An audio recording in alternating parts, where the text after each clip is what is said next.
দর্শক, পৃথিবীতে এমন অনেক আশ্চর্যজনক স্থাপনা, জায়গা, রাস্তা রয়েছে যেগুলো দেখলে একদমই অবাক হয়ে যেতে হয়। তেমনি এই বিল্ডিংটার যে স্ট্রাকচার সেটা দেখে দেখুন, এমনভাবে ইঞ্জিনিয়ার প্ল্যানিং করেছে যে একদমই সিঁড়ির মতো থাক থাক হয়ে আছে, একদমই এক্সেপশনাল। আরও অদ্ভুত কিছু দেখায় আপনাদেরকে, যেমন এই রাস্তাটাকে দেখুন, একদমই ব্যস্ততম একটা রাস্তা, যেন অ্যাক্সিডেন্ট না হয়, স্পিড যেন কন্ট্রোল থাকে। তো এই জন্য ঢেউ ঢেউ করে তৈরি করা হয়েছে এরকম রাস্তা। আমিও কিন্তু আপনাদের সাথে প্রথম দেখছি এরকম ঢেউ ঢেউ রাস্তা।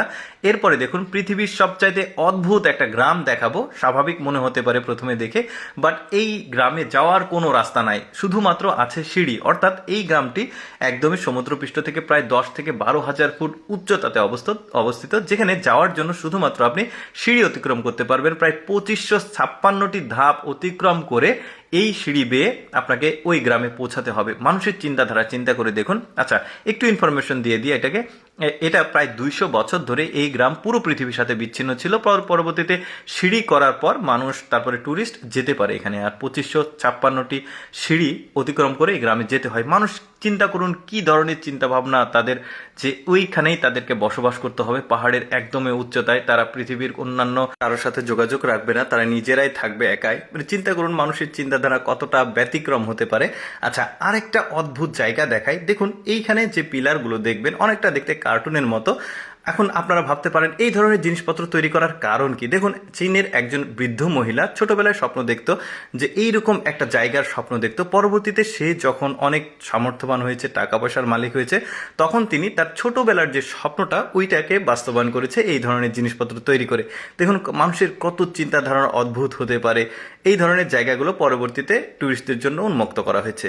দেখুন এই জায়গাটাও আবার বেশ অদ্ভুত একটা জায়গা। একটু ভালোভাবে লক্ষ্য করে দেখুন, একদম পাহাড়ের কোল ঘেঁষে এই বিল্ডিংগুলো, আর এটা পুরোপুরি একটা আলাদা একটা জায়গা, একদম পাহাড়ের উপরে। আর এই বিল্ডিংগুলো অনেকে বসবাস করে, আবার কিছু রিসোর্ট হোটেল রয়েছে, তারা এই প্রাকৃতিক সৌন্দর্য দেখার জন্য এই ধরনের রিস্ক নিয়ে একদম ধারে এই ধরনের বিল্ডিং স্থাপনাগুলো নির্মাণ করেছে। আচ্ছা, এই জায়গাটাকে দেখুন, এটা একটা গ্রাম, ছোট্ট একটা গ্রাম। আর গ্রামটার নাম কিন্তু অনেক কঠিন, আমি বলে দিচ্ছি আপনাদেরকে। এইটি সুঝোর প্রাচীন শহর টংলির পাশে লুয়ং সিং ঝো, মানে চায়না নাম তো একটু কঠিন এই গ্রামটি। আর এই গ্রামটা একদমই মানে নদীর মাঝখানে, এতটুকু জায়গা, যোগাযোগের মাধ্যম হচ্ছে শুধুমাত্র নৌকা। আচ্ছা, একজন ঘাড়তেরা মানুষের বাড়ি দেখায় আপনাদেরকে। দেখুন এটা একটা নদী, নদীর আশেপাশে বহু বিল্ডিং, বাড়ি ঘর রয়েছে। আর ওই লোকটাকে বাড়ি করতে হবে নদীর এই মাঝখানে, এই জায়গাতে, মানে অন্য কোথাও করবে না, তাকে ওইখানেই বাড়ি করে বসবাস করতে হবে। চিন্তা করে দেখুন এখানে সে বাড়ি করেছে।